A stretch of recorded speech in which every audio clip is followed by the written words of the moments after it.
G'day viewers, my name's Graham Stevenson and I'd like to invite you to come on a journey of creativity and learning and adventure through the series Colour in Your Life. There's an artist in every family throughout the world, and lots of times there's an artist deep down inside all of us as well. So grab your kids, your brothers, your sisters, your aunties, uncles and mums and dads and come and see how some of the best artists in Australia do what they do.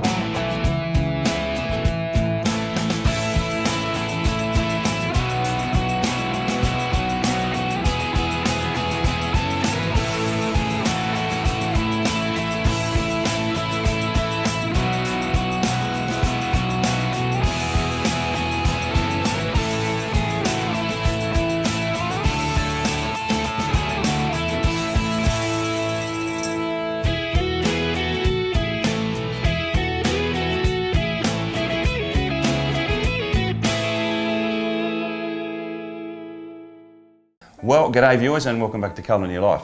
Well, we're up at Macleay Island today, just off the coastline from Brisbane, and I'm with a gentleman who is considered a master in many of the fields that he has, which is oils, watercolours and pastels, Mr. David Wells. Pleasure. Thanks you, bud. For coming. Fantastic to be here.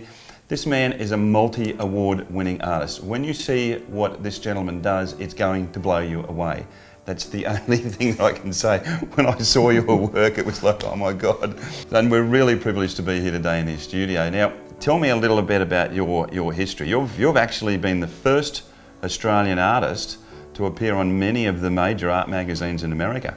I have, yeah. I'm the first Australian to be on the cover of the Pastel journal, which I've done two times, 2009 and 2014. That's fantastic. And I was on the cover of the Artist magazine in 2009 as well, and I won the Pastel Journal's grand prize last year. That's amazing. But we're going to actually start, I mean the beauty about what David does is he uses a lot of his own models. I mean it's all well and good taking photographs from other people, but you actually source and photograph all of your own models using your own specialised camera gear. Yep. And as you can see behind me there is a screen where David actually will take the photos and then screen them onto the screen. So there's a lot of fantastic technology that goes into produce the final result of what you're about to see today.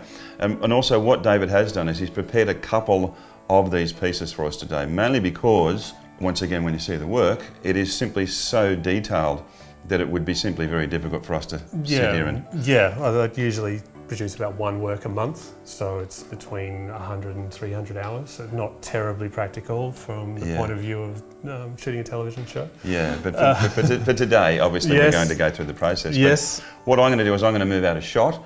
We're going to let David, he's already started a piece here of a wonderful friend of his on Macleay Island, and we're going to go through and talk to him about his techniques, but this is going to be an amazing day. Come along for the ride.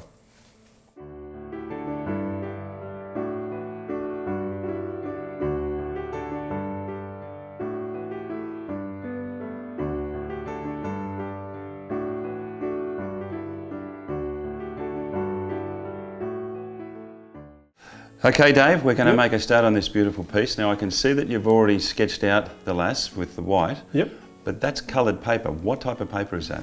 I'm working on Canson Mi-Teintes TEX, which in the United States is called Touch.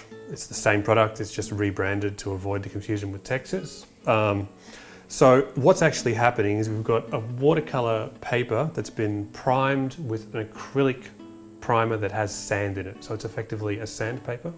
So the principle is the same as if you try and draw on a blackboard, you can put a layer on and it will actually stay there. If you try and draw on a smooth wall, the chalk will fall off. So this is slightly more textured than a blackboard, so you can build up layers. Different brands of paper have different levels of texture, and that's really personal preference. So for someone who's a long-suffering realist, I need moderate texture. So the really impressionistic people, you want more tooth, so you can put on more layers, and you're less worried about fine detail. So for me, I need a finer paper. So this is my product of choice. It's actually been designed and produced in Australia and then exported all over the world. Okay. So it's a really, really nice surface, and this particular one, as you can see, is blue, and it's got artist quality pigments in the paper, so you don't have to cover the whole thing. It's light fast, I'm assured by the company. So Because we're working on acrylic paint, you don't have to be nearly as careful at keeping your fingers off it. Yeah. When you're working in watercolour, when you're working straight onto the paper, Yeah. it's really important that you don't do what I'm doing now and leading your hand on it. You don't want to get fingerprints all over it because that will obviously yellow in time. But acrylic paint is much more resistant to that. It's more acid resistant, so you can be a lot more blasé about getting your hands all over it without and still get an archival product at the end. Yeah, it looks like fantastic texture. Yeah, so actually, even though it was technically on paper, in terms of what the surface actually physically is, we're working on acrylic paint. You use actually a fairly limited colour range with your work as well, don't you? I do use a really limited colour range actually. There's 4 colours that I use, and that's a white, a warm mid-tone, which is actually called flesh ochre. Should I put down a little bit of that there and bring that in there? A cool mid-tone, which is the world's most dangerous sounding colour, Caput Mortuum Hell. Oh my God. Caput Mortuum Light.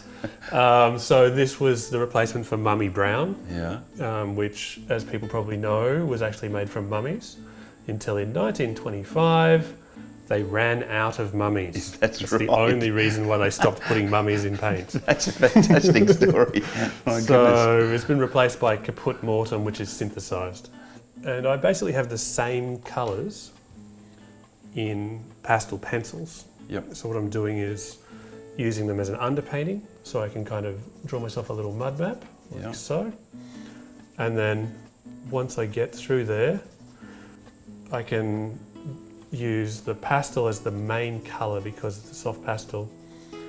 You'll never ever get this sort of opacity. Like if you just see the difference between soft pastel here and pastel pencil there, you'll never get the level of opacity out of pastel pencils by themselves. And then I use my pastel pencils as a glazing medium over the top. Very generously, good people at Schmincke are releasing a pack of colours that I use. I had to actually expand my palette by 2 to get to a box of 6 because that's the way their packaging works.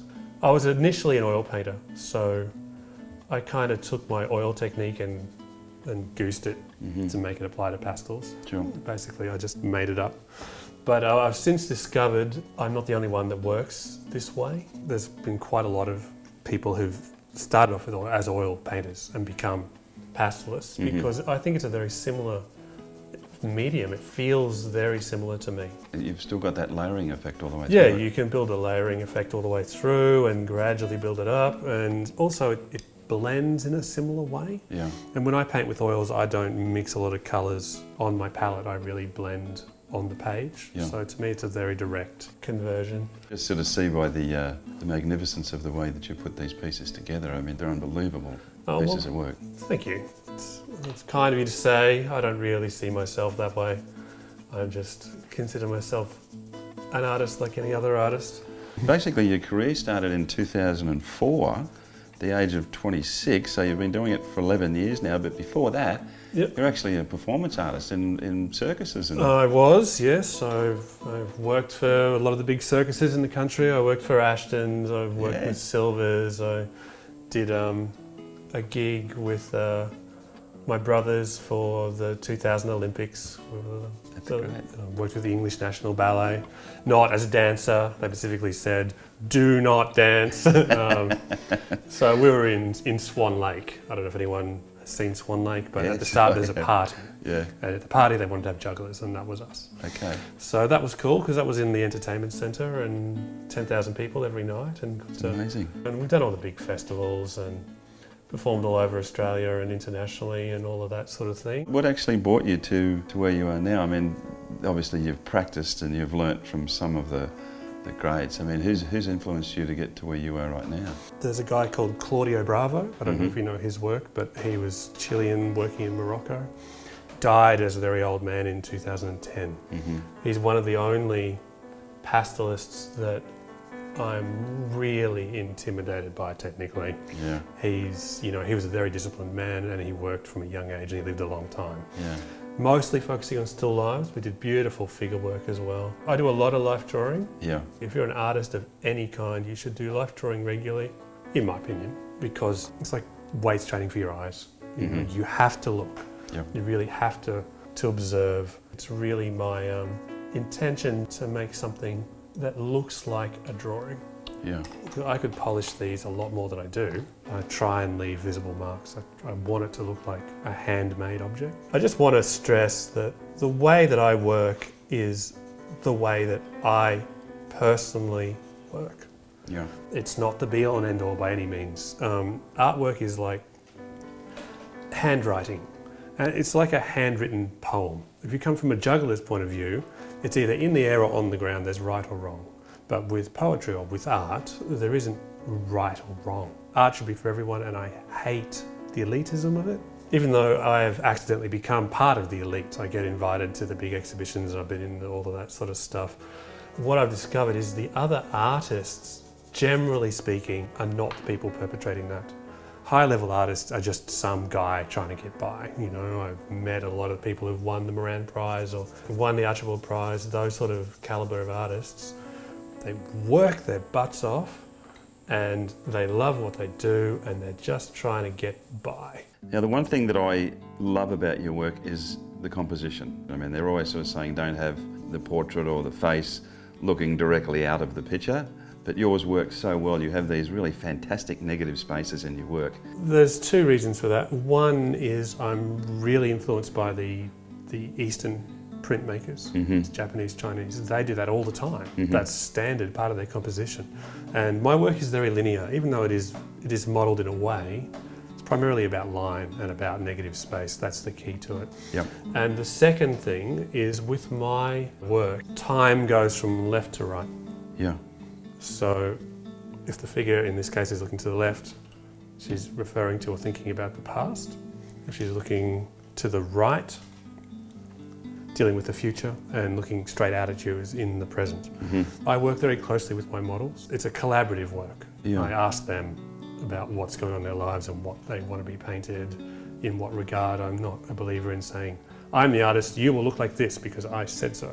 That's not how my things develop. But yeah, in terms of composition, it's really to do with being influenced by the eastern side of it. It's a real east meets west sort of idea. Yeah. That's where I see that it came from. You actually paint a lot of Asian girls in your work as well. Yeah, that, believe it or not, is an accident. A lot of my friends happen to be Asian background. My favourite model for many years is a woman called Carol from Brisbane. She's a good friend of ours and she's a very patient model and she's really photogenic. Yeah. And she's of Chinese descent, even though she's real Aussie. And I've painted her something like 19 times. Yeah. I will paint anyone who's interested. I sincerely believe that any living person, you're more interesting than any painting. So therefore anyone can be a fantastic subject for a painting. All right, David, Yep. we've made a great start, but because David's work is simply so detailed, we're going to move on to the next piece so that he can actually show us some more in there. I mean, the hair, some of the other great parts of putting this together, and then we'll come back. But thanks, Dave. We'll No worries.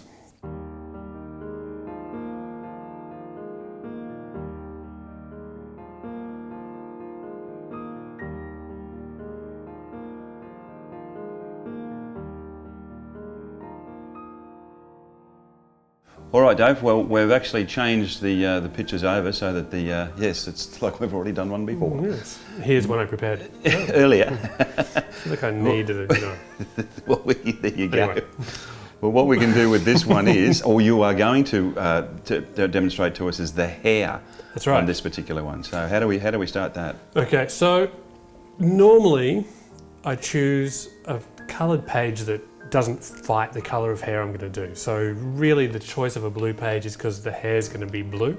So I'm just putting down layers of hair. I think if I was any good, there'd probably be a better way to do this. We don't draw every single hair, but you know, I can't think of a better way to do it. So gradually building it up and then blending it away and then building it up and then blending it away. A big part of art, just to do something that you think is fun and is cool. Yeah. You know, it doesn't have to be any deep and meaningful reason for it, even though there often is. A lot of what I do is just, I felt like it at the time. Yeah. And it's that simple. I'll just do this for hours until it looks right. If anyone out there knows a better way, please let me know. Just draw every hair. I'm sure there's a better trick to the trade than that.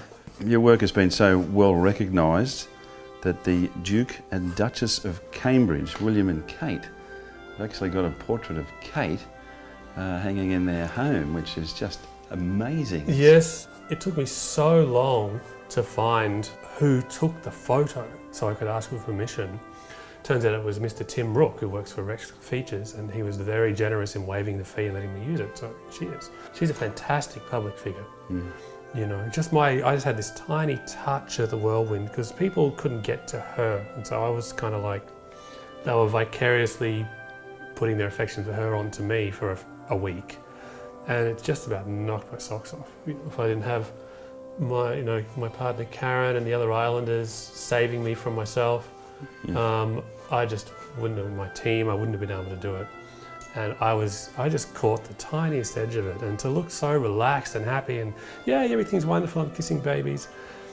You know, she's seriously underrated as a professional entertainer. She really is good at what she does. So the next step would be the ear.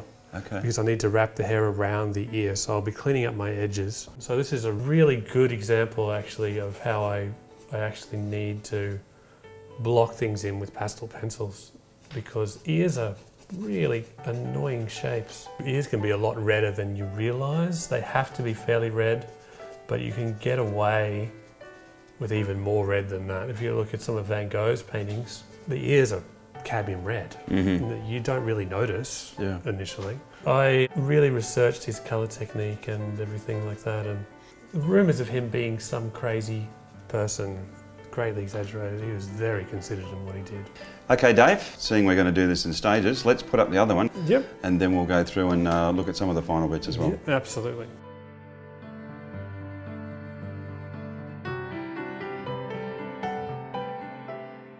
Okay, David, well, we've put up the last piece that you've done, and as you can see, it is just fantastic.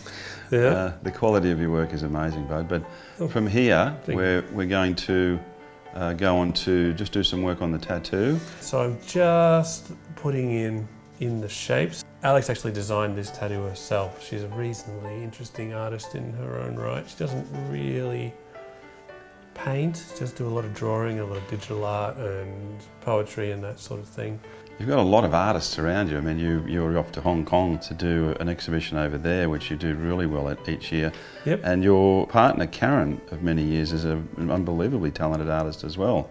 She really is. We've been together 10 years now, and I've been painting for 11. So she's been a phenomenally important part of my development as a painter. The difference between professional artists and other people who have the talent and the desire to be professional artists is that someone has given them, or they've created for themselves, 2 or 3 years where they can work full-time without having to make a full-time income. If you get that window, you'll never be the same again. The support that Karen's given you has enabled you to get on the front cover of some of the most prestigious art magazines in the world. Yeah, it's gone pretty well, and it's really been one thing leading to the other, because I did the thing with the Duchess, and then that led to Hong Kong, and then when I was in Hong Kong I got talent scouted by a local production company to do a portrait of Carrie Fisher as a gift to her and go and present it to her. So I did that in Hong Kong and wore a tux, and it was cool, it felt very important, and hung out with movie stars, and it's just one of those things that I would never have envisaged myself doing. It's been this real upward spiral. People have gone out of their way to give me opportunities, and particularly on the island, in a small community, I've had so much support here. People have really helped me out. The one thing I've learned over the last couple of years is when a Hollywood star wins an Oscar and thanks their team, they really mean it. They're not just being polite, it's not just the right thing to say. They go, thank you, because it is impossible. You can't be the star and do all the other crap at the same time, and if the other crap doesn't get done, there is no star. Okay, David, well, this has been a day of absolutely amazing information and techniques. You're an incredibly skilled artist, and there's just no other way to put it. Thank you. And you obviously pass the legacy on of what you do to a number of other people. Now, I know that you work closely with Canson. Yep. I think that people really should get along and see obviously the quality of your work. I mean, a lot of this is made possible by the materials that you use as well. Oh yeah, absolutely. If you didn't have this textured paper, you can't really blend that way. Like the Mi-Teintes TEX, it just doesn't work. If you try and just randomly scribble the way that I'm scribbling and then try and blend it away like this, it just doesn't happen. So for those of you who are interested in coming along and watching a demo or doing a workshop, please don't feel that you're not good enough. I'm not interested in how good you are, I'm interested in how keen you are and how much you love it. Because I'm there to teach you, that's my whole point. So it's really something that anyone can come along, have a good time, get a satisfying result and learn something. So I love teaching. I really enjoy it. I really think that art is fantastic fun. Look, it's great fun. And ask any kid, just in case you're wondering, I dare you, walk out onto the street, find a passing 5-year-old, ask them if painting is fun. See what they tell you. And that's why you should do it.